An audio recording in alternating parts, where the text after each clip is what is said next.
গ্রামটির নাম হচ্ছে শ্যামপুর। এই গ্রামের বেশিরভাগ মানুষই খুব গরিব। তারা টাকা পয়সার অভাবে নিজের সন্তানদেরকে ভালো করে শিক্ষাটাও দিতে পারে না।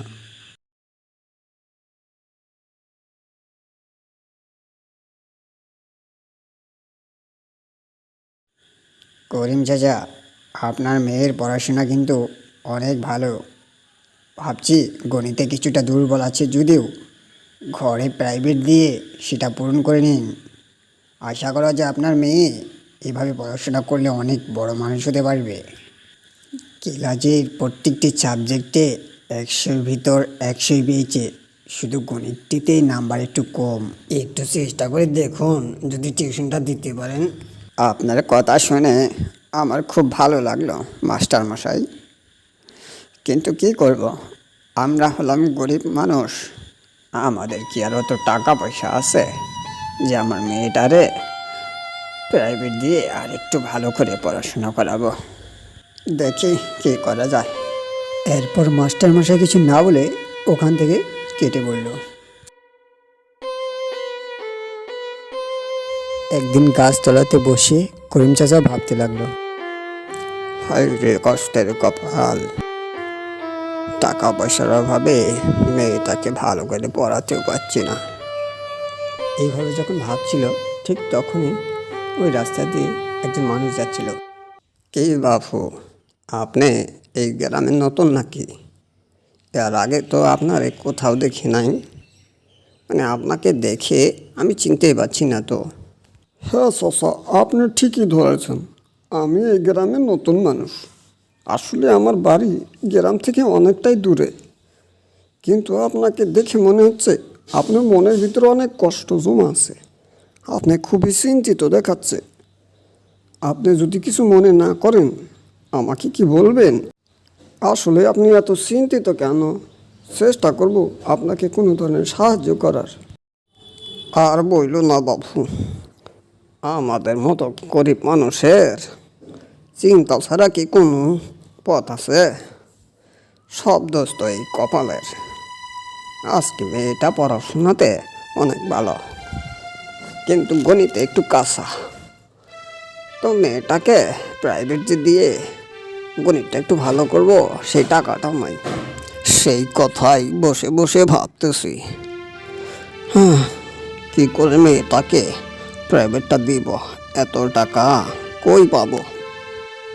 ও চাচা, এই কথা ভালোই হলো আমাকে বললেন আপনি। আসলে আমি একজন অঙ্ক শিক্ষক। আমি অঙ্ক পড়াই। তো আপনি কিছু চিন্তা করেন না, আপনাদের এই গ্রামে যত গরিব মানুষ আছে সবাইকে বললেন, তারা যদি তাদের ছেলে মেয়েদের অঙ্ক প্রাইভেট নিতে চায় আমি করাম, খুব কম খরচাই। ও তাই নাকি বাপু? তাহলে তো এটা অনেক খুশির খবর। আচ্ছা, আমি গ্রামের সবাইরে কমু, গরিব গরিব যত লোক আছে সবাইরে এই কথা আমি কমু। আর আপনি নিশ্চিন্তে আইসেন, তাহলে আগামী সপ্তাহ থেকে ছেলে মেয়েদেরকে একটু দেখেন আপনি, আমাদের অনেক উপকার হব। এমন একটা মুসিবতের সময় আপনি ফেরেশতা হয়ে আমাদের এই গ্রামে আসলেন, আপনাকে যে আমি কি বলে ধন্যবাদ দেব? আরে চাচা, না না, আমরা লেখাপড়া কইরা মাস্টার হচ্ছে কি এমনি? গরিবদের যদি আমরা দেখাশোনা নাই করি তাহলে শিক্ষিত হওয়ার কি লাভ? হ্যাঁ, তাহলে ঠিক আছে চাচা, এখন আমি আসি, আর আমাকে জানাইন কিন্তু। এরপর কথা শেষ করে মাস্টার মশাই হেঁটে হেঁটে বাড়ির দিকে রওনা করলো। এমন একজন ভালো মনের মাস্টার পেয়ে চাচা অনেক খুশি হয়ে গেল এবং খুশি খুশিতে গ্রামের যত গরিব লোক ছিল সবাইকে এই কথা বলল। এরপর থেকে সেই মাস্টার মশাই গ্রামের যত গরিব ছেলে মেয়ে ছিল সবাইকে খুব কম খরচে পড়াশোনা করাতে লাগলো। এইভাবেই কেটে গেল অনেক দিন। কিন্তু একদিন নীলা নামের একটি মেয়ে, যে মেয়েটি ওই মাস্টারের কাছে প্রাইভেট করছিল, হঠাৎ একদিন কাঁদতে কাঁদতে সে ঘরে ফিরতে লাগলো। তাকে দেখে গ্রামের অন্য একটি শিক্ষক তাকে জিজ্ঞেস করলো, কি রে নীলা, কি হয়েছে? কান্না করতে করতে হঠাৎ বাড়ির দিকে চলে আইলি যে, কেউ কি কিছু বলছে? হ্যাঁ, আর কি বলবো মাস্টার মশাই, আমরা যে মাস্টারের কাছে প্রাইভেট করি সেই মাস্টার আজ আমার সাথে অনেক খারাপ ব্যবহার করেছে। সে আমাকে অনেক খারাপ কথা বলেছে, অনেক অশ্লীল কথা বলেছে। আমি সেগুলো বলতে পারবো না। আমি আর ওই মাস্টারের কাছে প্রাইভেট করবই না। নীলার এমন কথা শুনে মাস্টার মশাই ডেকে গিয়ে বলল, কি এত বড় কথা? হ্যাঁ, কোথা থেকে একটা মাস্টার এসেছে আর আমাদের গ্রামের ছেলে মেয়ের সাথে এরকম অশ্লীল ব্যবহার করছে? না না না, এর কোনো একটা ব্যবস্থা করতেই হবে। না না না, এই মাস্টারের কাছে ছেলে মেয়ে দেওয়া যাবো না, নষ্ট হয়ে যাব। এই গ্রামবাসী তোমরা কই আছো? তাড়াতাড়ি আসো। এই দেখো দেখো কি হয়েছে, দেখো। তোমরা তো এত ভালো একটা মাস্টার নিয়ে আইছো, আজকে নীলার সাথে কি না ঘটনা ঘটলো, নীলা বলতেই পারছে না। না না, এর কোনো একটা ব্যবস্থা করতেই হবে। না কি বলো তোমরা? এমন মাস্টারের কাছে ছেলে মেয়ে পড়লে তারা যে আরো নষ্ট হয়ে যাবে। তোমাদের সম্মানীয় মাস্টার মশাই নীলাকে অশ্লীল কথা বলেছে, তাহলে এর একটা ব্যবস্থা নিতেই হবে। চলো চলো। গ্রামের মাস্টার মশাইয়ের এমন কথা শুনে গ্রামবাসী রেগে লাল হয়ে গেল।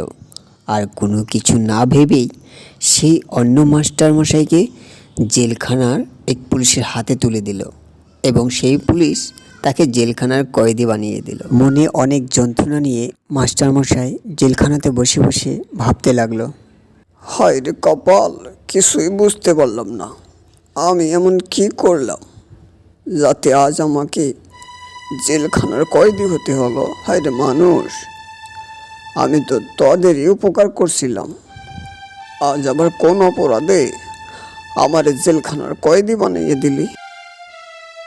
হ্যাঁ, দোয়া করি তোদের উপরালা ভালো বুদ্ধি দিক। আমি তো তোদের কোনো ক্ষতি করি নাই, তোদের ছেলের সন্তানকে আমি পড়াতে চাইছিলাম, আর তার বিনিময়ে আমার এই জেলের কয়েদি বানিয়ে দিলি।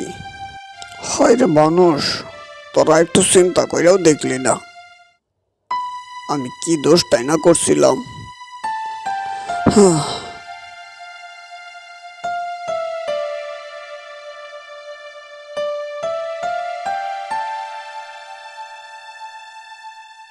হেই বন্ধুরা, ভিডিওটা কেমন লাগলো? যদি ভালো লেগে থাকে তাহলে কমেন্ট বক্সে জানিয়ে দিও এবং একটি লাইক দিও। ভিডিওটির সেকেন্ড পার্ট কি দেখতে চাও?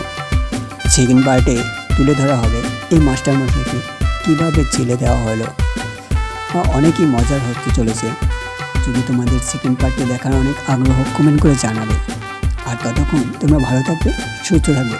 ধন্যবাদ, দেখা হবে আবার নতুন ভিডিওতে।